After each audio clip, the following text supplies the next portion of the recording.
Heyo everybody, Haku here with a special double review for Boku no Hero Academia anime episodes 18 and 19 for Season 3. Let's talk about both of these episodes. Sorry that the review for both are kind of late. Hopefully I can actually get to doing the reviews on Saturday when they're supposed to be, but that put aside, let's talk about each of these. And I'll try to be kind of as brief as possible, but they're really good and detailed and a lot's actually happened. So I want to talk about both of them.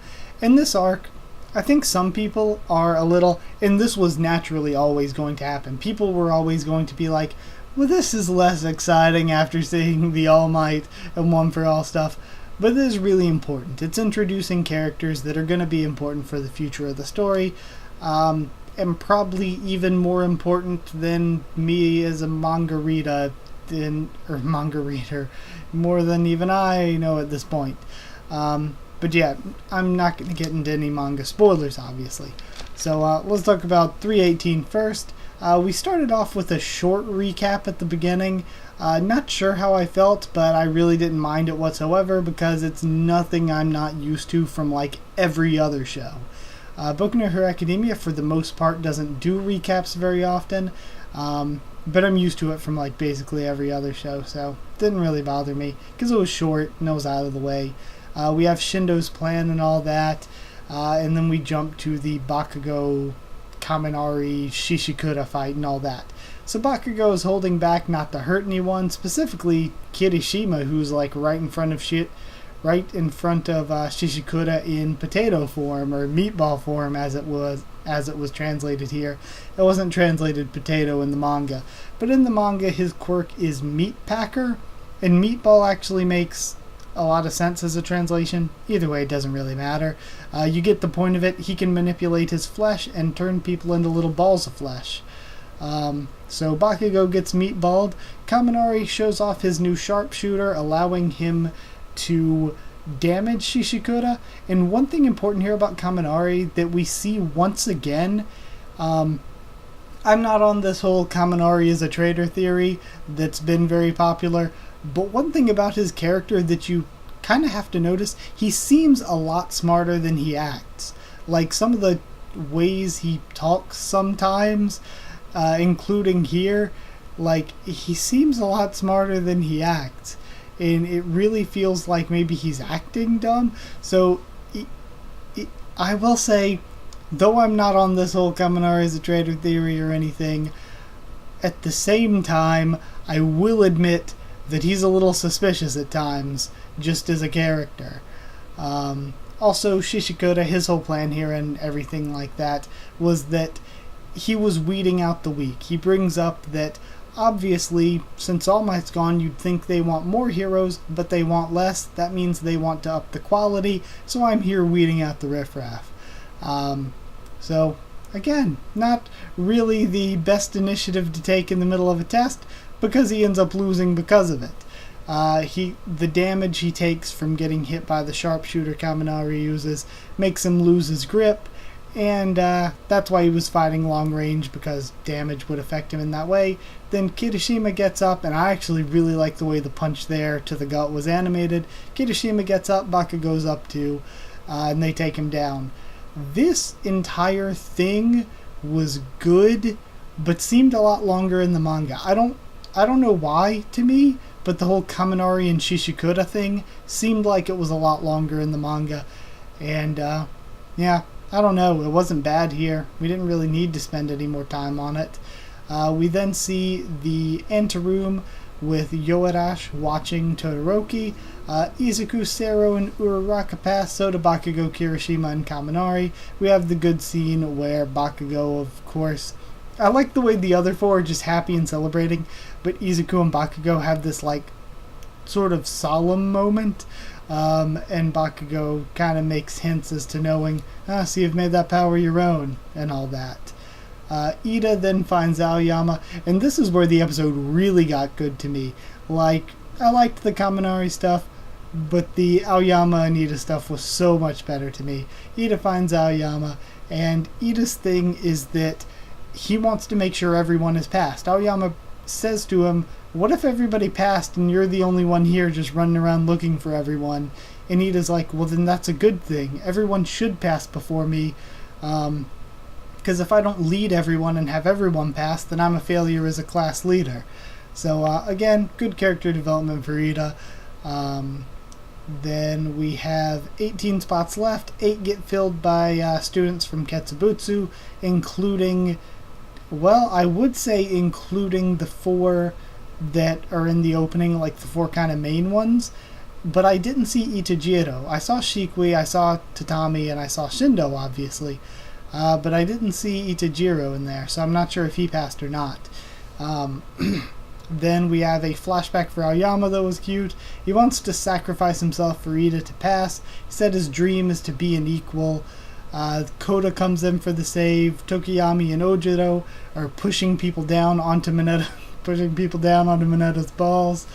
Hagakure shows that she can refract light, which is a big out-of-nowhere surprise.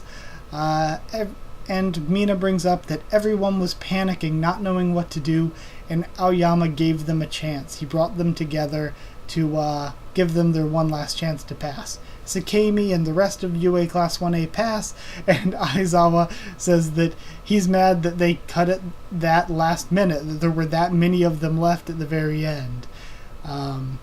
Then, in an after-credit scene, we see Yoarashi and Kami getting chewed out for being too aggressive, and the explanation of Shishikura failed because he was being too aggressive. We get a taste of the second part of the exam, which is going to be rescue in a disaster site. I thought it was a really good episode. There were some slight feels, there was some important development, and I'd give it 8.5 naval beacons out of 10. Because, yeah, I just thought it was really good. I had fun. One thing I will say is that the animation seemed a little bit down from usual, but it wasn't really that noticeable. It wasn't a problem or anything. And the entirety of the Aoyama stuff I really, really liked, because he was a character that I felt like nothing for. I didn't care whatsoever. He was just like the most background of background to me. But then this arc, and then more stuff that will come in the future, I just think as he develops more, like the rest of the Class 1A characters, but I think him in particular, as Aoyama develops more, I really came to like Aoyama a lot. So I'm kind of on the same journey for the anime. So yeah, let's talk about 319 then, the one that just happened a couple days ago, 2 days I guess. We start off with the introduction of Huck, which was the Help Us company. Yeah, that's what it was. I had forgot there for a second, almost messed that up.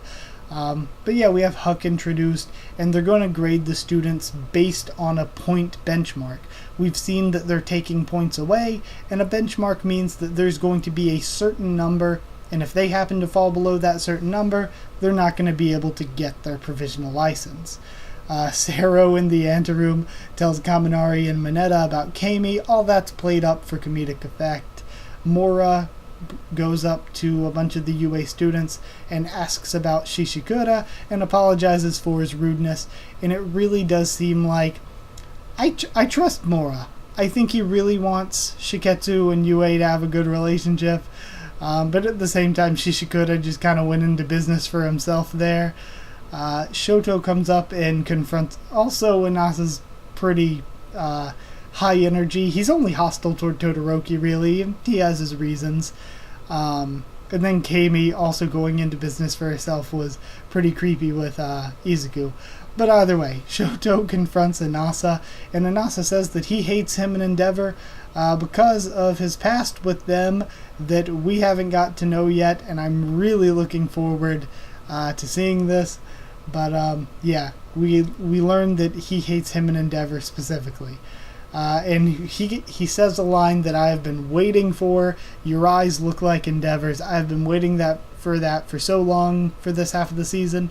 And I like that it's one of the things that's in the opening. We see Endeavor's eyes and then Todoroki's eyes. And that's just a line that I really, really always liked. Uraraka is distracted by her feelings.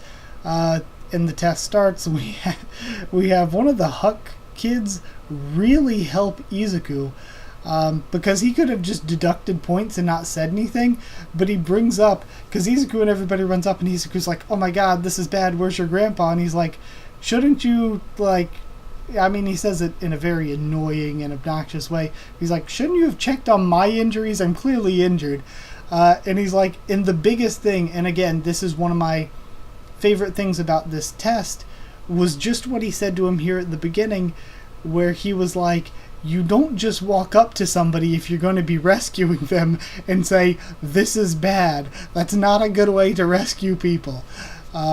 So Izuku turns on hero mode, smiles, and says, it'll all be fine, and then starts taking him to the triage or whatever.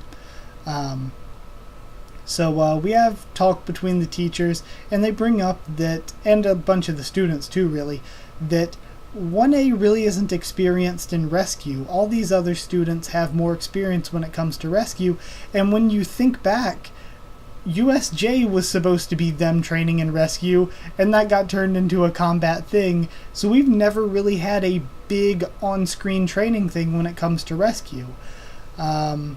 Uraraka decides that she's putting her feelings away because they're distracting her from what she needs to do to become a hero, and I really like this character development. This is a good arc for Uraraka's character development, where she's like, I've looked at Izuku and admired him and the way he was chasing his dreams so much that I've been distracted from chasing my own dream. I've been too distracted by this person because I want to be like them. So again, I really like the ongoing development for her. Anasa is too fired up. We see he has incredible control over wind, very nuanced.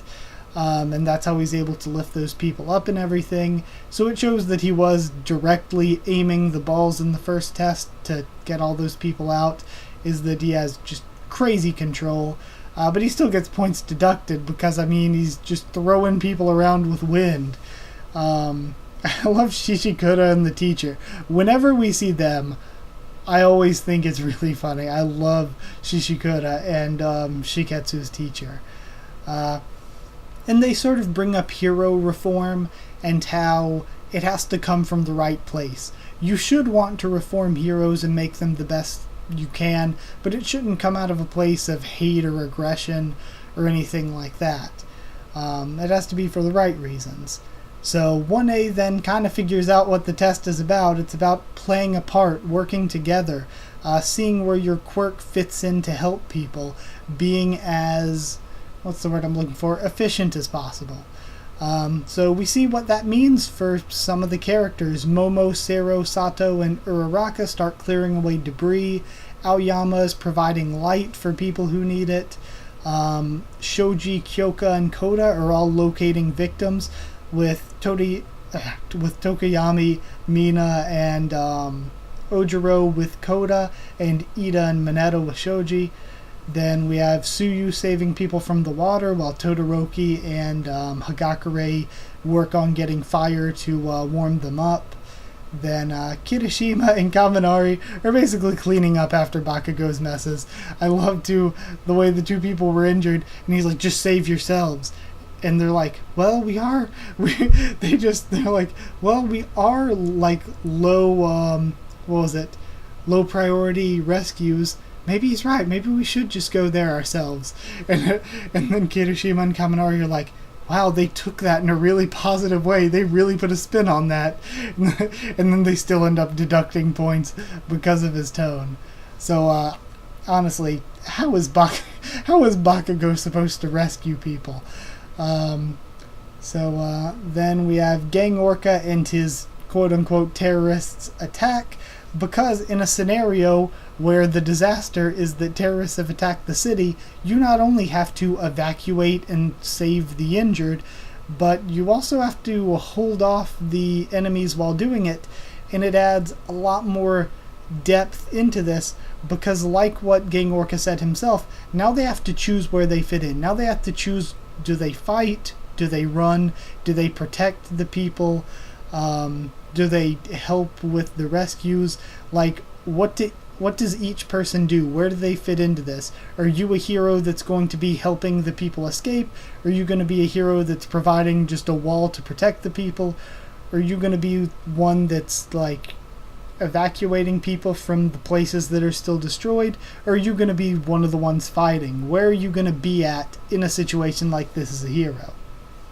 So I like that it has that depth. So yeah, episode as a whole, I thought it was great. I've been waiting for a lot of what happened in this episode, and I wasn't disappointed at all. I love the character development for such a large cast.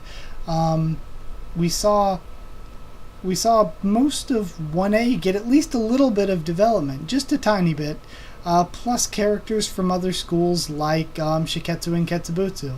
So again, just there is nothing to not love about it, I think. And I would give it the same score, 8.5, but for different reasons. I think that episode 18 I got more feelsy, I thought was more exciting, but episode 19 I respected the development for a lot of characters more. Uraraka's a big one too, honestly, though, for the character development in 19. So, same score, but for different reasons. And 8.5, I don't know, 8.5 rescue operations out of 10. Also, for the episode next week, if you watched the preview or promo or whatever, it said it was going to be a special episode, and a bunch of people are complaining, boo, why are we just getting filler in the middle of this? Turns out, I actually found out, because I was a little bit disappointed at first. I was like, I don't mind, we get this episode, whatever. I'm a little disappointed because I'm excited for what comes next, but I'm cool with it because I found out actually that, don't worry, it's not necessarily a filler episode, it's a charity episode. So apparently this weekend in Japan they're doing this big sort of charity drive. I believe it's for causes to save the environment or something like that. So a bunch of shows are doing special charity episodes to help benefit that, and because all this special stuff is going on, the choice really was that Boku no Hero Academia could just not do anything, take a week off, and let something else take that time spot, or they make a charity episode themselves, and they're making one themselves. So it might be kind of cheesy. I'm not sure what the quality of this is going to be next week. But we're getting it actually is a bonus episode, because, again, I can't confirm this personally, but from all the people I saw that were talking about what's going on, they were saying that this isn't going to count as episode 20 at all, that this is just a special episode because of the charity thing this weekend, and then next weekend after that we're going to get episode 20. So there's going to be, like, it's going to flow straight into episode 20. This is just probably going to be included on the DVD release as a special OVA type thing or something. So yeah, I'm cool with it. Especially if it doesn't count toward the episode number like I've been hearing. I'm cool that it's just an extra episode's worth of content. Despite, I don't know what it's going to be like. I'm kind of excited because I don't know what it's going to be like. So yeah, that's the explanation behind that. So don't worry if you think they're just cutting into the middle of the actual story with filler. They're not. It has a good reason that it's happening. So, yeah, I guess that's it for both of these. I enjoyed both of them, both for different reasons, and I hope you did as well. If you did like the video, comment down there to tell me what you thought of these two episodes, what you thought of my thoughts on them. Subscribe for more. Boku no Hero Academia, both anime and manga, and much more on the channel. Follow on Twitter if you want. I can try to keep you updated there and stuff for the channel. And if you want a link to our Discord server to talk to me or more of us there, just ask and I'll give you one. It's free and open for anyone. So yeah, that's it. Thank you once again for watching, and I'll see you all next time.